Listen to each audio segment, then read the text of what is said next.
सर्वसामान्यपणे नोकरदार वर्ग जो आहे, हं. तर त्यांनी आय-टी-आर भरताना कुठली काळजी घेतली पाहिजे? सर्वसाधारण म्हणजे नोकरदार. आता नोकरदार जे असतात त्यांना आय-टी-आर बद्दल फारशी माहिती नसते. बरं. त्यांचा असा गैरसमज आहे, की माझा टी-डी-एस कापला म्हणजे मी आय-टी-आर भरण्याची गरज नाही. मग आता पहिली गोष्ट आय-टी-आर घेताना काळजी काय घ्यायची? हं. तर तुमचा टी-डी-एस कापला आहे म्हणून तुम्ही आय-टी-आर न भरणं हे चुकीचं आहे.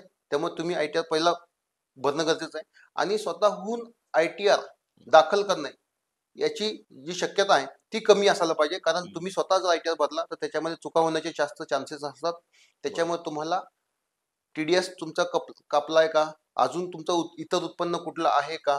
याची खातरजमा करून त्याचा टी-डी-एस आहे का? ह्या पण गोष्टीची काळजी घेणं गरजेचं आहे.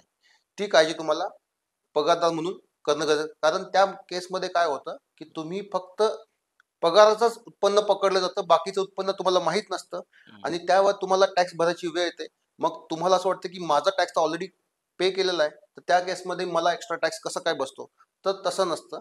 उत्पन्न पगाराव्यतिरिक्त तुमचं असेल, तर त्या देखील तुम्हाला टॅक्स बसू शकतो.